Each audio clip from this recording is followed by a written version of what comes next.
Hello guys. मेरा नाम S के सिंह है। आज देखिए मैं आपके लिए टॉपिक लेके आया हूँ द्विघात समीकरण। बहुत ही अच्छा टॉपिक है। सबसे पहले देख लीजिए द्विघात समीकरण होता क्या है। देखिए द्विघात समीकरण एक ऐसा बहुपद होता है जिसकी घात 2 होती है, ठीक ना। हम इसको बनाते हैं जैसे ए एक्स स्क्वायर प्लस के बी एक्स प्लस के सी बराबर 0। यहाँ पर क्या है, ये एक ऐसा बहुपद है जिसमें हमारी घात कितनी है, 2 है। अब देखिए इसमें क्या है, हमारे दो मूल होते हैं, ठीक है ना। एक अल्फा और एक बीटा, दो मूलों से मिलकर ये हमारा बनता है। यदि हम इसके समीकरण को बनाएं तो क्या बनेगा, एक्स स्क्वायर माइनस के alpha plus beta x plus के अल्फा बीटा इक्वल टू 0। इस तरीके से इसके समीकरण का निर्माण होता है। अब यहां पर देखिए मेन चीज होती है कि अल्फा प्लस बीटा क्या है और अल्फा बीटा क्या है। तो अल्फा प्लस बीटा बराबर होता है माइनस के बी अपॉन ए, ठीक है। हम इस समीकरण से इसकी तुलना कर रहे हैं और अल्फा बीटा बराबर होता है हमारा सी अपॉन ए। इससे ही हम क्या करते हैं, इसके मूलों का निर्माण करते हैं, इनके मूलों को अलग अलग निकालते हैं। यदि हमें इक्वेशन दी होगी तो हमें पहले ये चीज निकालने के बाद हम उसको बनाएंगे, फिर हम उसमें से अल्फा और बीटा अलग निकालेंगे, ठीक है। अब देख लीजिए जो भी हम मूल निकालते हैं, कभी कभार क्या हो जाते हैं, हमारे मूल साधारण गुणनखंड से निकल जाते हैं। लेकिन यदि हमारे साधारण गुणनखंड से नहीं निकल रहे हैं तो हम इसको निकालते हैं श्रीधराचार्य जी से, ठीक ना। श्रीधराचार्य जी, देखिए श्रीधराचार्य जी का सूत्र क्या होता है, वो होता है हमारा x इजकल टू माइनस के B plus minus under root के अंदर बी स्क्वायर माइनस के 4ac अपॉन 2a, ये होता है हमारा। अब देख लीजिए यहां पर एक प्लस है और एक माइनस है, मतलब इसमें हमारे क्या है, दोनों मूल लगे हुए हैं। तो हम लिख सकते हैं कि जो अल्फा होता है उसे हम लिखते हैं माइनस के बी प्लस अंडर रूट में बी स्क्वायर माइनस के 4ac अपॉन 2a, और बीटा को हम लिख देंगे माइनस के बी माइनस के अंडर रूट में बी स्क्वायर माइनस के 4ac अपॉन 2a। तो इस प्रकार हम क्या करते हैं, इनके मूलों को निकालते हैं। भाई ये हमारा क्या है, एक द्विघात समीकरण है। ये हमारे द्विघात समीकरण का रूप होता है जिसमें हमारे अल्फा और बीटा क्या है, इसके मूल हैं। हम अल्फा प्लस बीटा बराबर क्या लेते हैं, माइनस के बी अपॉन ए, मतलब हम जो भी समीकरण होगा यहाँ पर जो भी मान होगा हम उसको लिखेंगे। और अल्फा बीटा बराबर क्या होता है, सी अपॉन ए। मतलब कहने का मतलब ये होता है एक्स स्क्वायर माइनस मूलों का योगफल एक्स प्लस मूलों का गुणनफल, ये हमारा योगफल है और ये हमारा इसका गुणनफल है। जब हमारे मूल साधारण गुणनखंड से नहीं निकलते हैं तो हम क्या करते हैं, उसको श्रीधराचार्य विधि से निकालते हैं। तो हमारा x की वैल्यू इस तरीके से होती है, लेकिन हमारे दो मूल निकलते हैं, तो एक अल्फा और एक बीटा, एक को पॉजिटिव में ले लिया एक को निगेटिव में ले लिया, ठीक है। चलिए देखिए इस पे हम क्वेश्चन करते हैं, हमारे अपने आप समझ में आ जाएगा कि हमने क्या चीज करनी है क्या चीज नहीं करनी है, ठीक है। चलिए तो हम एक क्वेश्चन ले लेते हैं इस पे। चलिए देखिए, ये हमारा क्वेश्चन है, यदि किसी द्विघात समीकरण के मूल 1/2 माइनस में और 3/2 है तो समीकरण क्या होगा। देखिए हमने आपको पहले बताया था, सबसे पहले हम क्या ले लेते हैं, मूल लेते हैं। तो मूल अल्फा बराबर मान लीजिए माइनस का 1/2 है और बीटा बराबर मान लीजिए 3/2 है। समीकरण बनाने के लिए हमें क्या फॉर्मेट होना चाहिए कि एक्स स्क्वायर माइनस के alpha plus beta x plus के अल्फा बीटा इक्वल टू 0। अब देखिए ये हमारी इक्वेशन है, हमें इसमें ही वैल्यू रखनी है। सबसे पहले हमें क्या है, अल्फा प्लस बीटा का मान निकालना है। चलिए अल्फा प्लस बीटा, देखिए अल्फा बराबर दिया है माइनस का 1/2, बीटा बराबर क्या दिया है 3/2। हम क्या करते हैं, इसका एलसीएम ले लेते हैं तो कितना आएगा 2, तो माइनस का 1 और प्लस का 3 बराबर ये कितना हो गया 2/2, 2 से 2 कैंसिल हो गया तो 1। तो हमारे पास जो हमारा अल्फा प्लस बीटा आया है वो कितना आया है, 1 आया है। अब ले लेते हैं हम अल्फा बीटा, मतलब इसका गुणनफल, तो माइनस का 1/2 गुणा 3/2 बराबर कितना आएगा, माइनस का 3/4। सही है। अब देखिए, अब हमें करना क्या है, केवल ये जो भी हमारी मान निकले हैं इनके, उनको इसमें रख देना है समीकरण में।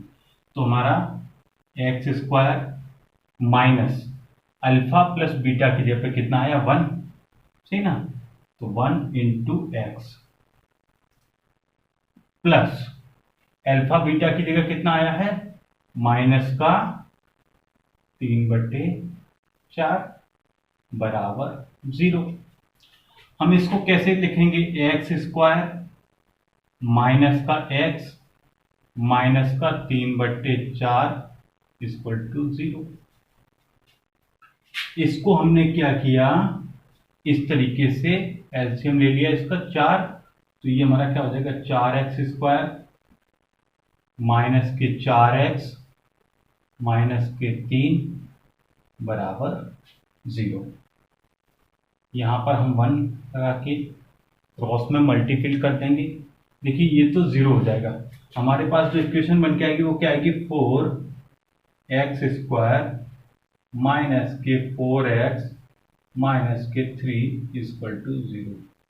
तो ये हमारा क्या बन गया, द्विघात समीकरण बन गया। तो बहुत ही सरल है, कोई दिक्कत नहीं है, इसको हम आराम से कर सकते हैं। ठीक है, चलिए आगे और क्वेश्चन ले लेते हैं।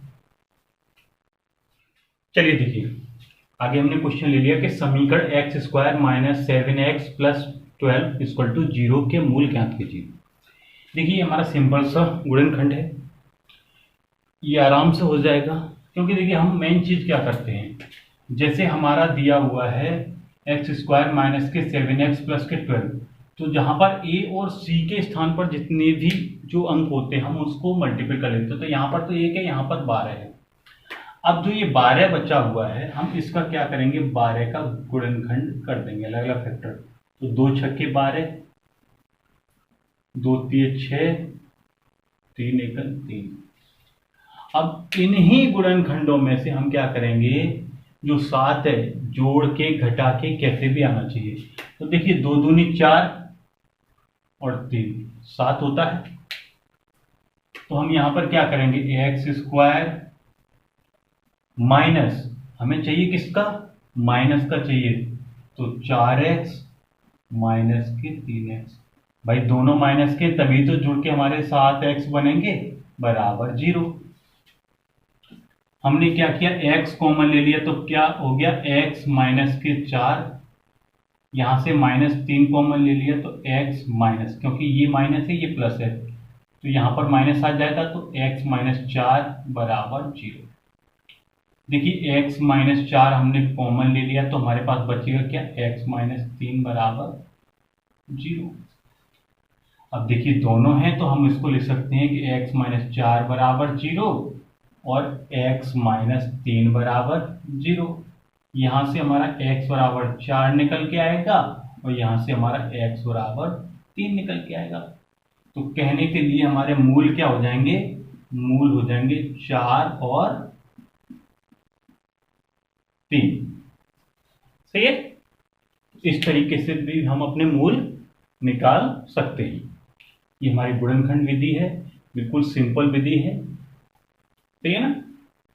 चलिए आगे चलते हैं। अब चलिए देखिए हमारा क्वेश्चन है 2x square plus 14x plus 9 equal to 0 के मूल ज्ञात कीजिए। देखिए सबसे पहले क्या करते हैं हम, 9 दूनी 18 है, ठीक है ना। 3 3 9 होता है, 3 दूनी 6, मतलब हम किसी भी तरीके से इसका गुणनखंड करें तो ये क्या है हमारा सिंपल रूप से नहीं होगा। अब हम क्या करेंगे, इसमें हम श्रीधराचार्य जी का सूत्र लगाएंगे। देखिए तो हम सबसे पहले क्या करेंगे कि ए एक्स स्क्वायर प्लस के B x plus C equal to 0 से तुलना करने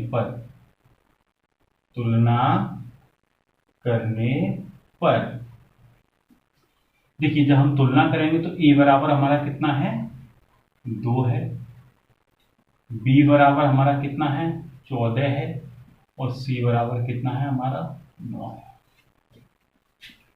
अब देखिए श्रीधराचार्य जी का हमारा सूत्र क्या होता है, श्रीधराचार्य जी का सूत्र होता है A x equal to minus के B plus minus under root में बी स्क्वायर माइनस के 4ac अपॉन 2a।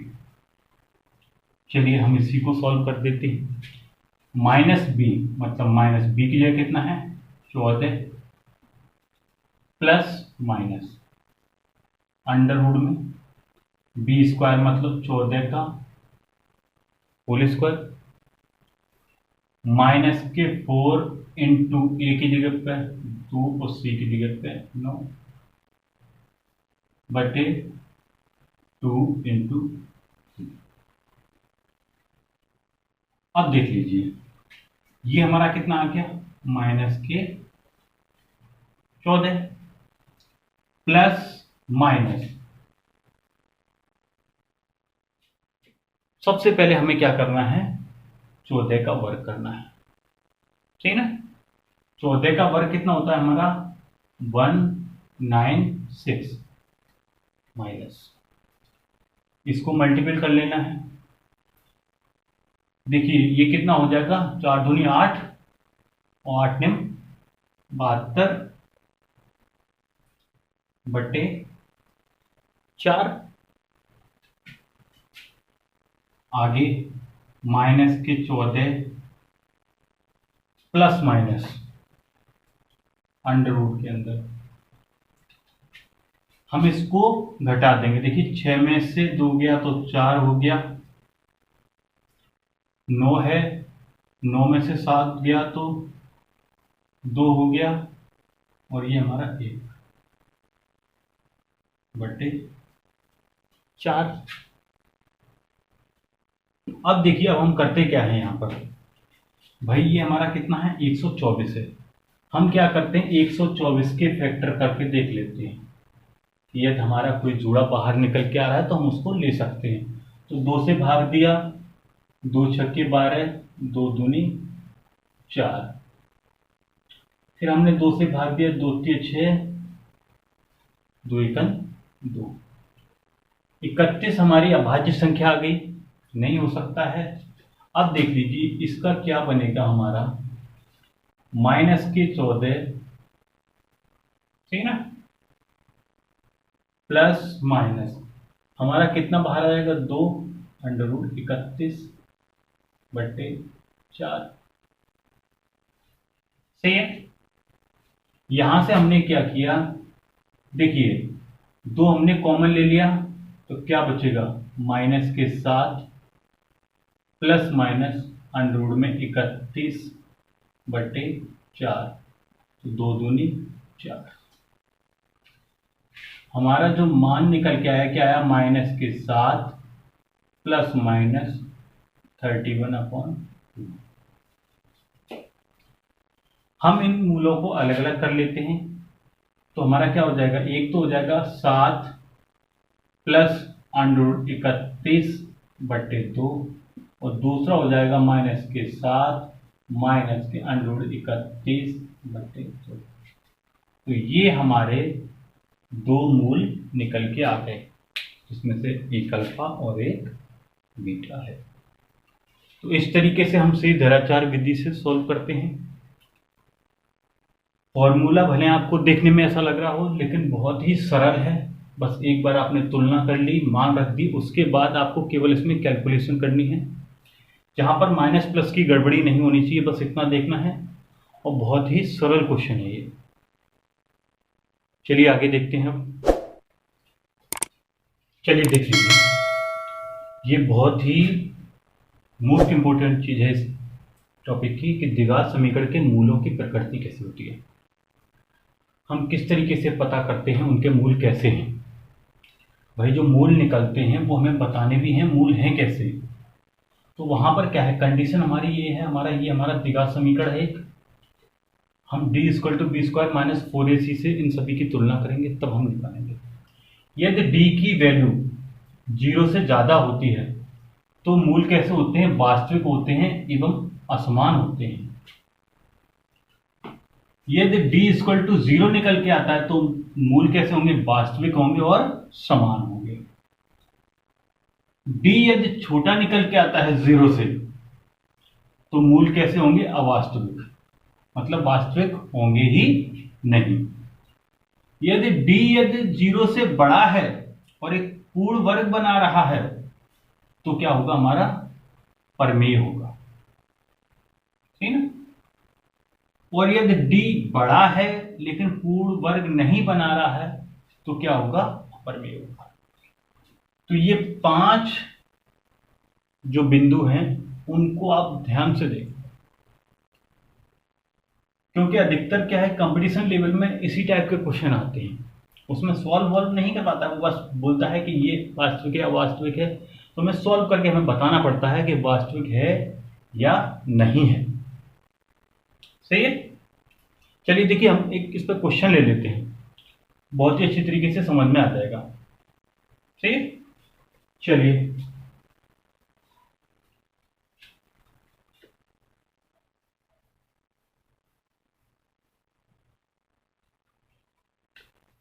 चलिए देखिए, ये क्वेश्चन है कि x - 1 × 2x - 5 = 0 के मूलों की प्रकृति कैसी है।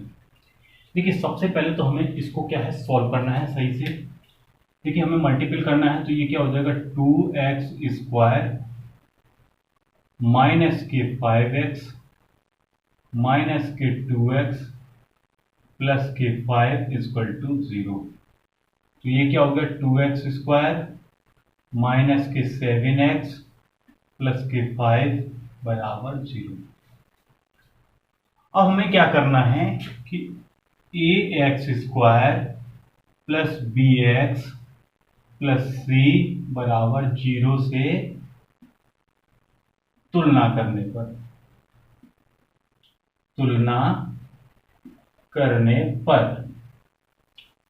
तो क्या हो जाएगा, देखिए a बराबर क्या आ जाएगा हमारा 2, b बराबर क्या आ जाएगा -7 और c बराबर क्या आ जाएगा हमारा 5। हमें रखना किस में है, d बराबर b² - 4ac में। चलिए हम d का मान निकालते हैं। तो देखिए ये क्या है, -7 है, इसका स्क्वायर हो जाएगा -4 × 2 × 5। 7 सत्ते कितना होता है, 49 -4 दूनी 8, 8 पंचे 40, हमारा क्या बचा। अब देखिए ये कंडीशन हमारी कौन सी बन रही है, हमने क्या बोला था कि एक तो d ज्यादा हो और एक पूर्ण वर्ग बन रहा हो। तो ये 9 होता है, वो हमारा किसका पूर्ण वर्ग बनता है, 3 का पूर्ण वर्ग बनता है। तो यहां पर ये क्या हुआ, हमारा परिमेय हुआ। कौन सा हुआ, परिमेय। क्योंकि परिमेय की ये कंडीशन होती है कि डी का मान 0 से ज्यादा होना चाहिए और पूर्ण वर्ग बनना चाहिए। सही है। तो छोटा सा ही टॉपिक था। आपको मेरा ये वीडियो कैसा लगा कमेंट में जरूर बताएं। मेरी वीडियो को लाइक करें, चैनल को सब्सक्राइब करें। देखिए, मैंने अभी ये नया चैनल खोला है, मुझे पहले इसके बारे में कोई इतनी जानकारी नहीं थी। धीमे धीमे मैं इसको और भी अच्छा करने की कोशिश कर रहा हूँ। ठीक है ना। अभी तो मैं इसको सिंपल मोबाइल से ही शूट कर रहा हूँ। आगे भविष्य में आप लोगों का साथ हुआ तो अच्छा कैमरा भी आ जाएगा। ठीक है ना। मैं ज़्यादा से ज़्यादा आपको क्वालिटी अच्छी देने की कोशिश करूँगा। अभी थोड़ा आप लोग मेरा सपोर्ट कीजिए। ठीक है। तो मेरी वीडियो को लाइक कर दीजिए, चैनल को सब्सक्राइब कर लीजिए। Thank you.